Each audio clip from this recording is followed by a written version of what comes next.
Hi, this is Robert Polenic, the owner of Brutal Iron Gym. I'm doing an arm workout today and I thought it might be fun to share some tips for each exercise. The first exercise we're going to look at here is a seated overhead tricep extension. You can mimic this setup with a lat pull down machine. So I have a Sornex Apex rack. This is what's called their bulldog pad. So just basically a seat and a chest supported thing you can angle and play with. So I'm using it as a seat for today. What I'm going to do is I'll have my hands in the cable, the rope attachment. I would sit on the seat and I'm going to lean forward and then do the tricep extensions from there. The benefit of this position, what I find is when you're doing the movement, if you're just standing here from the cable and standing like facing out, there's a lot of body sway and body English that can get involved. So I like setting my hips in place onto the seat, and that actually kind of gives you more stability, but it also gives it more strictness. And then if you have a lat pull down as opposed to a kind of cable station, I know I'm using a cable station, but a lat pull down is awesome because there's typically less pulleys and everywhere the cable has to go through. So you typically get a more true weight eccentric, which would be the extension when the muscle is extending under load, which for this movement is when your arms are going back up to the top. So when the tricep is stretching back to the top, you're going to get a heavier eccentric load than you would with a machine that has a lot of pulleys. Now this cable stack here from Sornex is pretty good, and it still has a good eccentric load, but I know some other other machines that I've been to at other gyms, they don't. So that's the other benefit of having a cable lat pull down. Not only do you have the seat for stabilization, but you get usually a more true eccentric load. So for this movement, I have a cable attachment, which I actually got from Amazon. It's just a rope with loops at the end. I love this thing. It was only like 20 bucks, but it's fantastic. I like this better than the ropes that have that knobs on the end. I feel like the knob kind of like can pinch into your fingers or it can be awkward to try to hold on to. So these loops I really like because you simply just put your wrist hands through them, they anchor on your wrist, and then you have your hands, you can now grab back onto the rope, and it pulls the tension through kind of the base of your hand, and that gives a less uncomfortable and a good kind of position to push through. And then you can also, as you're doing these, kind of turn your hand like palm down a little bit, and that helps you push through the pad of your hand, not only the outside edge. And that's going to give you more control. And again, it can change a little bit of the tricep stimulus. So it depends on where you want to target on your triceps. If you have your hands where the edge of your hand, like the pinky, is straight down, you're going to get more of the long head, the back arm of the tricep. Whereas if you start to angle where you push your pad down and you angle the movement outward, you're going to start to get more of the what's called the horseshoe portion. So sit down, I'm going to lean into the movement, and I want to extend my arms but keep my upper arm nice and stable. For me, you can see here, it kind of looks like it's parallel with the floor. That's good, I'm just leaving it comfortable. I don't want to have my elbows so far down that if I'm here, I can't really even feel any tension on my triceps. It's actually just kind of pulling through the joints. However, if I bring my elbows up, now there's tension. So I want to maintain tension at this full stretch and then push and squeeze. And at the extension portion, again, I don't want to be so low. Not only will the cable hit me in the head, but if I'm so low, now all of a sudden I can just sit here because the weight's pushing through the joints. What you want to have is always constant tension on the triceps. So my hands are going to stop a little bit higher, and the upper arm is going to stay kind of parallel with the floor. So this is a good overall position for this movement. And this is an excellent exercise to get really good tricep growth because it really hits that long head, which is the back portion here. So when you're trying to build nice and thick arms, the portion that kind of pops out of the backside of your shoulder, that's going to give you that nice like thickness to the arm, that comes from the long head of the tricep. And that's what this movement really helps to build. So typically I'll do warm-up sets of around 20 reps. start getting a little heavier, drop down to maybe like 14, 16 reps, get a little heavier. Then I usually do sets of around 10 to 12 or 10 to 14 is my working sets. I don't go any heavier than that because it's hard to control the position. If I want a heavier tricep stimulus, I'll use something else, like a tricep dip. But that's gonna be the first movement today. Lots of warm-up sets, then eventually some working sets of around 10 to 14 reps. The second exercise we're gonna do, I'm actually doing it today where I do a tricep and pair that with a bicep. So tricep and bicep paired together for a couple sets, then I'll do another tricep and bicep paired.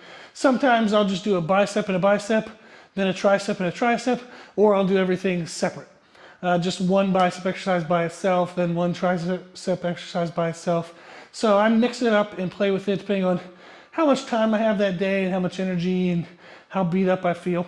If I do opposing where it's tricep then bicep then tricep then bicep, that's going to be heavier weight loads, more stress on the CNS and the joints. If I pair the items where I do a bicep and a bicep and then a tricep and a tricep, you're going to use less weight load. It's going to feel miserable, so the intensity is still very high, but it's less hit on the CNS and it's less hit on the joints. So just kind of a way to play with the structure based on what you need from that day. So for this exercise, I'm going to have a cable pulley about my face height, face, neck, somewhere in there. And we're going to step back and do a bicep curl.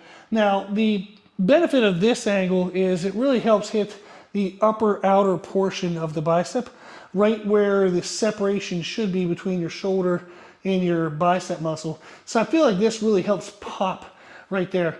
Somebody that stood out to me when I was watching them in their kind of bodybuilding career was Stan Efferding. Man, he had amazing like upper bicep separation from his shoulder. Super jealous of that. So I was like, I gotta work on that. And this is one exercise I found that does that very well.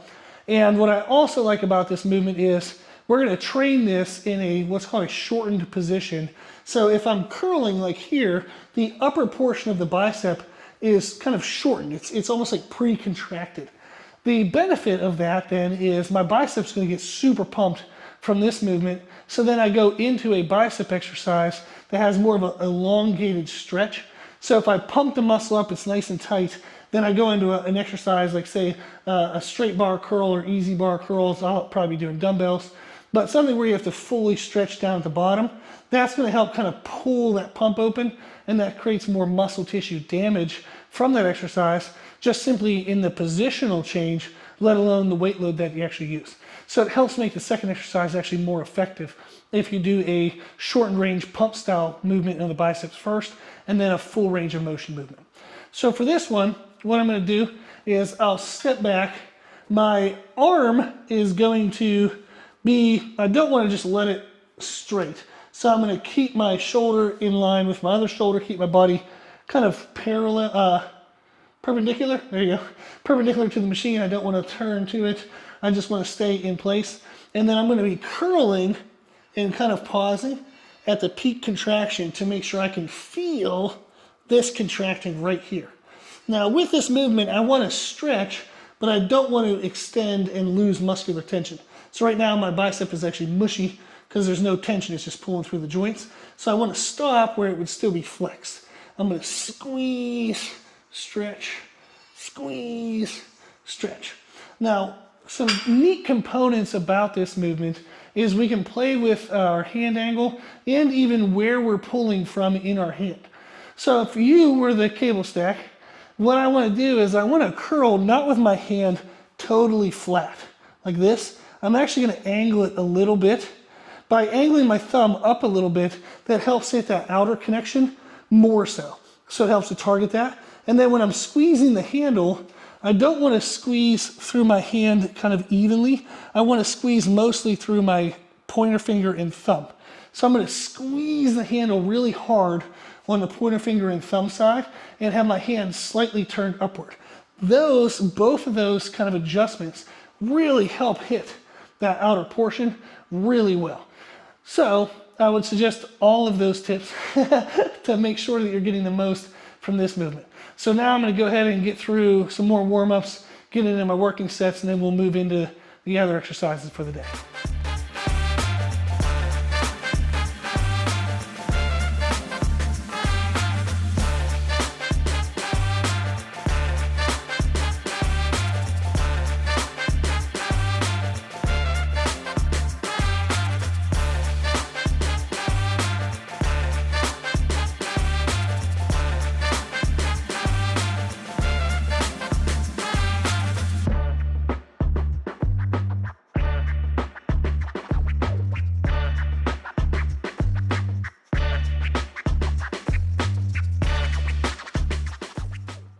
I decided to go ahead and make a little change. I was doing the sets of 20 and they were feeling really good with mind-muscle connection, so I'm just going to stay with sets of 20. I wanted to make a note of this in the sense that highlighting that mind-muscle connection and feeling the muscle is more important than the weight load or not necessarily the repetitions. Because if you're doing, a set of 100 with 5 pounds, it might feel great, but you're not going to grow anything with that. So you want to have enough weight and enough time under tension, not too short, not too long, to have good growth effect. If we had to give some general parameters, I would say roughly between 10 to 40 seconds is kind of like a good time under tension range. 10 is very heavy, so you might need a couple extra sets to get the total volume. But usually I stay between 20 to 40 seconds. Every once in a while I'll go up above 40, up to 60 seconds, especially in warm-up sets. But 20 to 40, maybe 10 to 40 would be the right time under tension range. So if I'm feeling these really good at the 30 to 40 second mark, but if I think going any heavier might cost me that mind-muscle connection, and going any heavier, maybe I only get down to like 20 seconds, I would rather stay in the 30 to 40 and feel the muscle working, feel it contracting, than go heavier, go to 20 seconds, but then lose the feeling of the movement and just kind of pushing the weight around. So I decided to make a change, do these for my working sets for sets of 20, and that'll put me around the 40-ish second mark likely. So we'll see when we watch the video back. But I wanted to highlight that the mind-muscle connection is more important. And as long as you're somewhere between the 10 to 40, 20 to 40 range of time under tension, then the weight doesn't matter too much. Do what feels best for the muscle.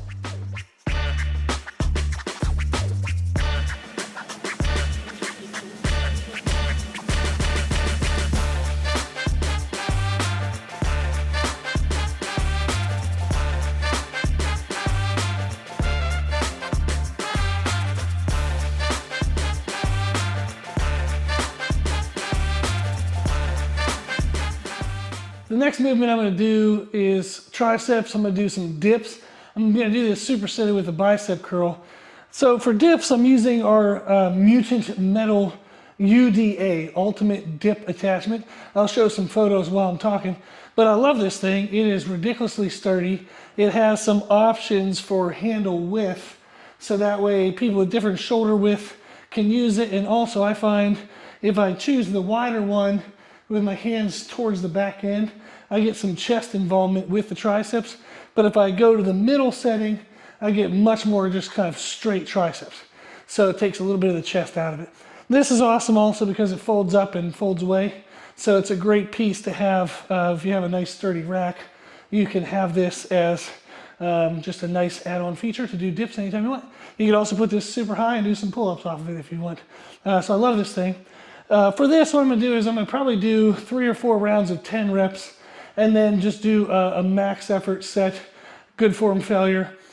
Typically, I actually trained my chest and back together the 2 days prior to today. So I've been playing around with back-to-back workouts to get muscles to grow. So I did back and chest together 2 days ago, then I did it again together yesterday. So now today for presses, my triceps are already dead because I was doing it with the chest stuff. So I know I'll probably get body weight between 10 to 20 reps. So I'll get a couple sets of 10 to make sure I get some baseline volume in, and then I'll max out that last set. So that's what I'll be doing on this. And for this, the focus I want is just a nice good stretch, but where it still feels in the triceps. And then you'll see as I'm going towards the top, I'm going to flex my triceps, but I'm not going to lock out my arm because that takes away the muscle tension at the top of the movement. So I want to come up and flex my triceps, but I'm going to leave my elbow slightly bent so that way I can maintain that constant tension. So that's what I'll be doing with this, and then I'll be pairing with it dumbbell bicep curls. So now we have the bicep curls. What I'll be doing with this one today is a double rep. It basically means as I do one side, I'm going to curl up, control the eccentric with a flat palm to get a really good eccentric stretch, curl back up, and then I'll control the eccentric in the last part, but I'll go ahead and let my wrist turn, and then I'll go to the other side, curl, flat, eccentric, curl back up, and then come down and turn. So I'll be alternating like back and forth in my arms. However, I'll be doing 2 reps per arm. I like this because it emphasizes the eccentric stretch in between the 2 reps, but by breaking it up where I do 2 reps in this arm, 2 reps in that arm, there's a little bit of a rest for each arm while the other arm is going. That allows me to use heavier weight and more total volume. I have previous bicep injuries. They're related to shoulder injuries when I was in high school and I hurt my shoulders for football. But this is a technique I use if you have any injury to your biceps, or if anybody's ever torn their bicep. This is a great technique to still get good bicep development, to where you can get some eccentric loading tension for the growth, but it's not overloaded to where you either have to use very small weight to be safe, or you're not safe, and it actually can potentially cause it to be worse of an injury. So for this, what I'll probably do is, if each double rep counts as 1, then a double rep counts as 1. I'll be doing between 5 to 10 reps per arm. So that's actually 10 to 20 reps per arm for the curls. So I'll be doing working sets of that, and then we'll catch back up together at the end and do a summary of the video.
I'm ready for my last round of dips, so I figured I'd film it so you could see kind of the intensity and the quality in which I try to finish my working sets.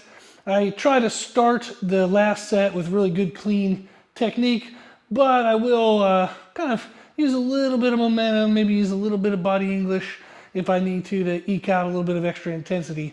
But I thought it might be fun to share that. Okay, so let's see how it goes.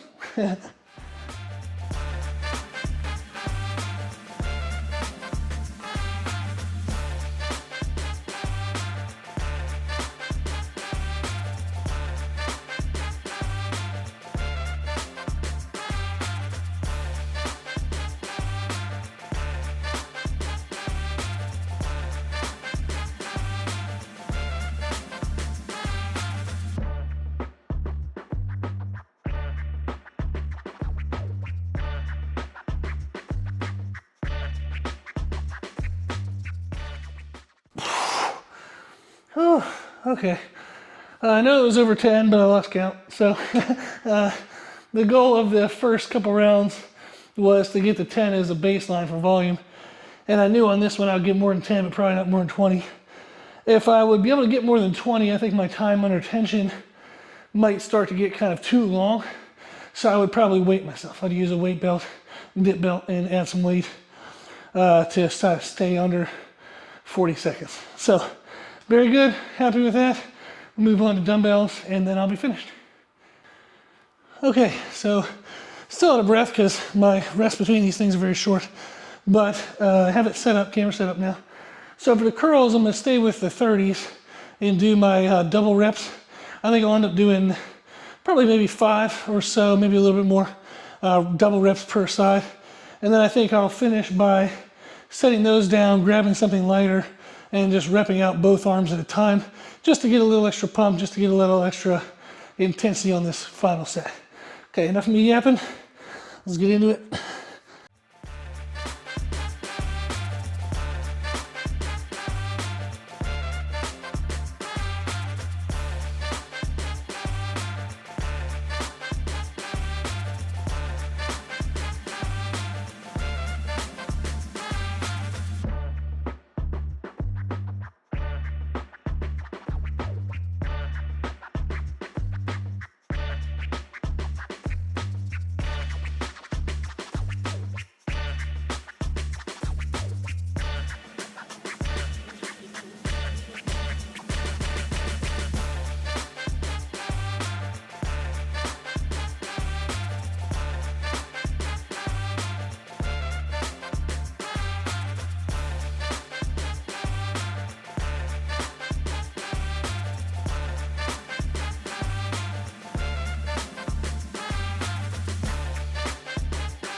Okay, that was good. So felt the squeeze was pretty good on those last ones. So that's good. So right now my current splits workout routine, like workout schedule has been kind of like chest and back day, then another chest and back day, then arms, and I'll typically throw shoulders in on this day. I was kind of short on time today, so I just did arms. And then tomorrow will be legs, and then that means the 5th day, if I feel good, I just start cycling back through again. Or if I feel like crap, I'll do a cardio day or something like, calf form, core, like abs, kind of a miscellaneous day, and then I'll cycle back through. But pretty good. So I don't want to push too hard, because on today, if I'm going to train legs tomorrow and then be right back into chest and back, I want my biceps to be fresh enough for back training. So that was definitely good. Got a good touch on that. So I'm happy with today. So I thought it'd be fun to share these kind of videos to show the exercises I choose, the reasoning for the exercises, and then some technique components to each exercise. Hopefully this is helpful. If there's anything you want to see in these videos that I'm not showing, let me know. You can go to our website, www.brutalirongym.com. On the bottom of the homepage is a contact form. You can always send me video suggestions. We also have our daily podcast. We have over 1,900 episodes in our podcast. We cover nutrition, training, mindset, and listener Q&A. So if you have any topic you want to hear in the podcast, you can also message us on the website as well. So hopefully today's video was helpful. Give these exercises a try. Play with the techniques and the tips to find kind of the positions that work best for you. If you need anything, reach out. That's it. Thank you for watching.